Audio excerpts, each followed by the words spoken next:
नमस्कार दोस्तों, मैं हूं दीपक चौरसिया और मेरे इस सोशल मीडिया के मंच पर आपका स्वागत है। आपको पता है 5 राज्यों के विधानसभा चुनाव चल रहे हैं, जिनमें 3 राज्यों में मतदान हो चुका है। लेकिन अब जो दो सबसे महत्वपूर्ण राज्य हैं वहां पर मतदान होना बाकी है। ये राज्य कौन से हैं? ये राज्य हैं ममता बनर्जी वाला पश्चिम बंगाल और साथ ही साथ एम के स्टैलिन वाला तमिलनाडु। यहाँ पर जो तमिलनाडु के अंदर एक फेज की में पोलिंग होगी। ये पोलिंग होगी 23 तारीख को। और पश्चिम बंगाल के अंदर जो है वो पोलिंग होगी 23 तारीख को और 29 तारीख को। लेकिन आज मैं आपको बताने वाला हूं कि अगर पश्चिम बंगाल में ये सब होता है जो जो मैं कहता हूं तो ये चुनाव पलट जाएगा। ऐसे में ममता बनर्जी से थोड़ी बहुत एज ले लेगी भारतीय जनता पार्टी। अगर भारतीय जनता पार्टी जो है अपना बूथ लेवल का मैनेजमेंट ठीक रखती है और साथ ही साथ जितने अर्धसैनिक बलों को वहां पर पहुंचाया गया है, अगर वो ठीक से काम करते हैं और चुनाव आयोग फ्री एंड फेयर इलेक्शन करा पाता है। आपको पता है पश्चिम बंगाल के अंदर हमेशा से ये आरोप लगते रहे हैं कि पश्चिम बंगाल के अंदर बूथ कैप्चरिंग होती है। पश्चिम बंगाल में वोटरों को डराया धमकाया जाता है। बड़ी संख्या में जो है वोटरों को चुनाव के बाद परेशान किया जाता है अगर उन्होंने टीएमसी को वोट नहीं डाला तो। हालांकि टीएमसी ये कहती है कि यही काम भारतीय जनता पार्टी भी करती है, लेकिन पहले ये काम एक जमाने में लेफ्ट पार्टी अपने 34 साल की सरकार में करती रही है। उसके बाद 15 साल से ममता बनर्जी शासन के अंदर है और ये कहा जाए कि ममता बनर्जी के पास लेफ्ट का ये पूरा का पूरा काडर आ गया है तो गलत नहीं होगा। आपको पता है चुनाव के अंदर क्या क्या आ चुका है। चुनाव के अंदर भावनात्मक मुद्दे भी आ चुके हैं, जिसमें ममता बनर्जी ने कहा है कि भारतीय जनता पार्टी आपको मछली और अंडा नहीं खाने देगी। वहीं भारतीय जनता पार्टी ये कहकर अपने प्रधानमंत्री ये कहकर और ये जताकर कि देखिए पश्चिम बंगाल के खाने से उन्हें कितना प्रेम है, वो झालमुड़ी खाते हैं और वो झालमुड़ी एक दिन में एक इंटरनेशनल खबर बन जाती है। इन तमाम मुद्दों पर बात करेंगे। मैं आपको बताऊंगा कि सिक्योरिटी को लेकर किस तरह का चक्रव्यूह रचा है इलेक्शन कमीशन ने, और अगर ये कामयाब हो जाता है तो फिर भारतीय जनता पार्टी को सत्ता में आने से कोई नहीं रोक सकता। इसी को लेकर ममता बनर्जी परेशान भी है। आज मैं जब शो कर रहा था अपना वोट वार, तो ममता बनर्जी के प्रवक्ता संजय सरकार ने साफ साफ कहा कि युद्ध के अंदर जिस तरह की बख्तरबंद गाड़ियों का इस्तेमाल होता है, वैसे ही बख्तरबंद गाड़ियों का इस्तेमाल इलेक्शन कमीशन कर रहा है। और ये कहने की कोशिश कर रहा है कि देखिए आपने अगर टीएमसी को वोट किया या टीएमसी के वोटरों को डराने की कोशिश कर रहा है।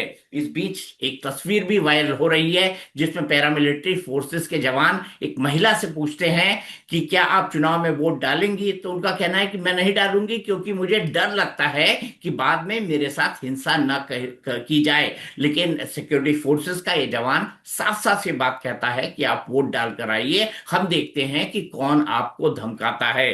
ममता बनर्जी अपने कैंपेन में ये कह भी रही हैं कि देखिए 4 तारीख को चुनाव खत्म होने के बाद ये पैरामिलिट्री फोर्सेस तो वापस चली जाएंगी। तब क्या होगा? तब तो आपको पश्चिम बंगाल पुलिस और टीएमसी के लोगों से, या जो बीजेपी कहती है टीएमसी के गुंडों से मुकाबला करना पड़ेगा। कैसी तैयारी है इलेक्शन कमीशन की और कैसे ममता बनर्जी जो है क्या उसको काउंटर कर पाएंगी, इसी को समझेंगे। मेरे साथ ओम प्रकाश जुड़ गए हैं। ओम प्रकाश, पहले दौर का प्रचार खत्म, तमिलनाडु के अंदर भी एक हाई पिच कैंपेन, प्रधानमंत्री को आज खरगे साहब ने आतंकवादी कह दिया तमिलनाडु के अंदर। भारतीय जनता पार्टी उसको लेकर राशन पानी लेकर चढ़ गई है। लेकिन इस बीच पश्चिम बंगाल का परिदृश्य आपके हिसाब से क्या कहता है?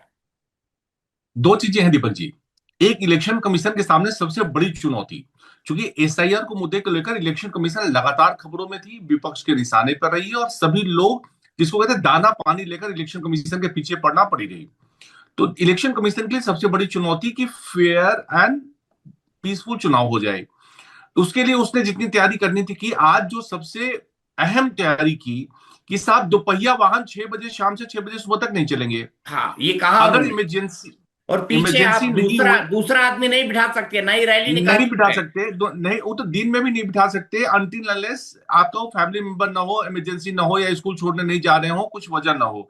तो मतलब जितनी रेस्ट्रिक्शंस हो सकती है वो ऑटो को लेकर, दुपहियों को लेकर, क्योंकि इससे सबसे ज्यादा मूवमेंट होती है। जो उचक्के होते हैं वो इसी के साथ एक जगह से दूसरी जगह घूम जाते हैं। तो इसको लेकर इलेक्शन कमीशन ने सतर्कता बरतनी शुरू कर दी है। जो 8,000 बूथों को अति संवेदनशील घोषित कर दिया गया है और सीआरपीएफ पैरामिलिट्री फोर्सेज वहां पे लगा दिए गए हैं, जिसकी आप जिक्र कर रहे हैं, जो सबसे बड़ा चैलेंज है। तो ये इलेक्शन कमीशन को जितना समझ में आ रहा है, जितनी तैयारी करनी है उतनी तैयारी वो कर रही है। दूसरा, देखिए, बीजेपी ने पहली बार, मुझे लगता है पहली बार बीजेपी के समर्थन में इस तरीके से संघ बाजार में कूदा है। दीपक जी, आश्चर्य होगा आपको कि 1,75,000 के करीब छोटी छोटी बैठकें की है संघ ने 152 विधानसभाओं में, 1,75,000 के करीब। और वो कोई पॉकेट छोड़ना नहीं चाहती है, कोई कसर छोड़ना नहीं चाहती है। आज जब इलेक्शन का प्रचार खत्म हो गया फर्स्ट फेज का, जब बिल्कुल आमने सामने हैं दोनों दल, बीजेपी और तृणमूल कांग्रेस, ऐसे में ममता बनर्जी को लेकर इलेक्शन कमीशन से लेकर सभी लोग हाई अलर्ट जोन पे हैं। कि वेस्ट बंगाल में पिछली बार मुझे याद है, वीडियोस हमने चलाए थे, हमने देखे थे कि सेंट्रल मिनिस्टर्स की गाड़ी तक को नहीं रोक पा रहे, को पैरामिलिट्री फोर्सेस नहीं बचा पा रही थी। उनके साथ तोड़फोड़ हो रही थी, उनके साथ जबरदस्ती हो रही थी, उनको रोका जा रहा था, उनके साथ गाली गलौज होता था, धक्का मुक्की जेपी हुई थी। नड्डा पर हमला हुआ जब वो बीजेपी के अध्यक्ष थे।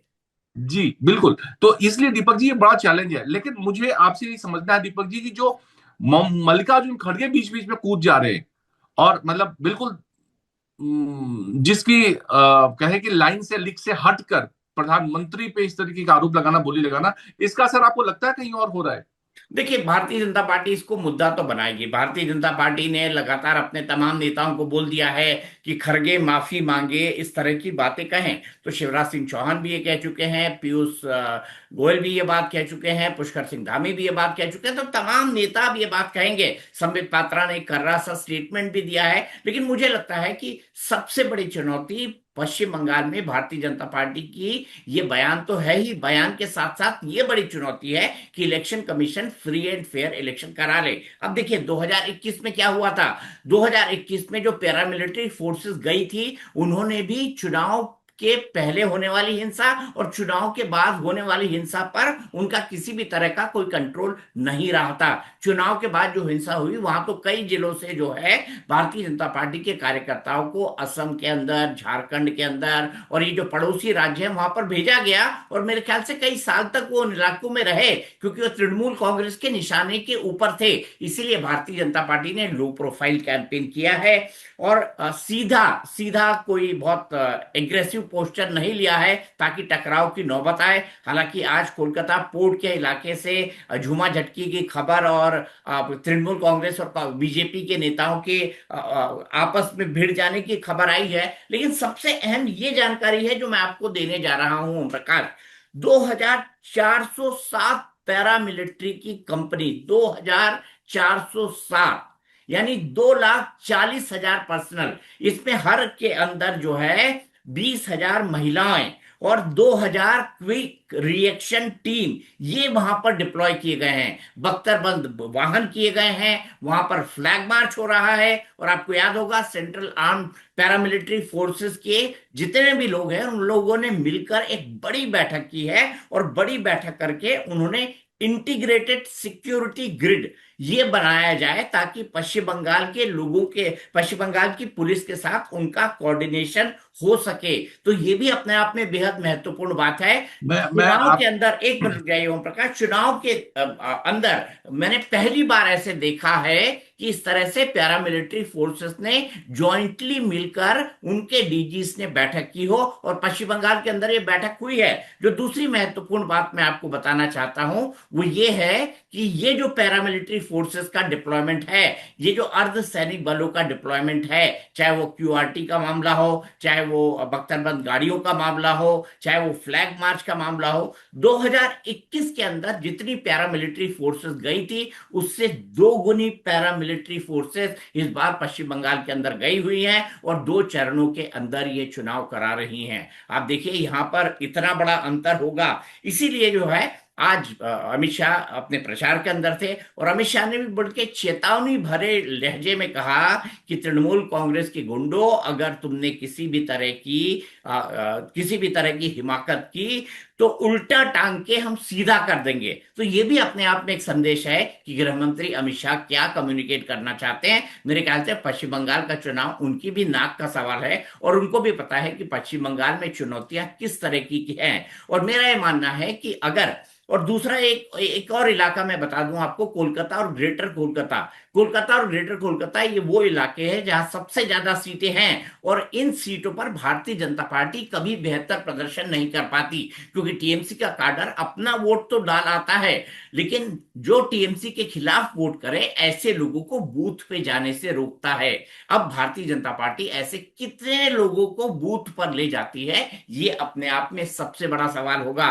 और दूसरी बात, एक लाइन कह के मैं अपनी बात खत्म करूंगा, वो ये है कि अगर लाइव स्ट्रीमिंग किसी भी पोलिंग बूथ के अंदर थोड़ी देर के लिए भी बंद होती है, लाइव स्ट्रीमिंग बंद करके कोई क्या करेगा, वो बूथ छापने की कोशिश ही करेगा, फर्जी मतदान कराने की कोशिश करेगा। तो ऐसी जगहों पर उन पोलिंग स्टेशनों में फिर से पोलिंग की जाएगी, यहां तक भी इलेक्शन कमीशन ने कहा है।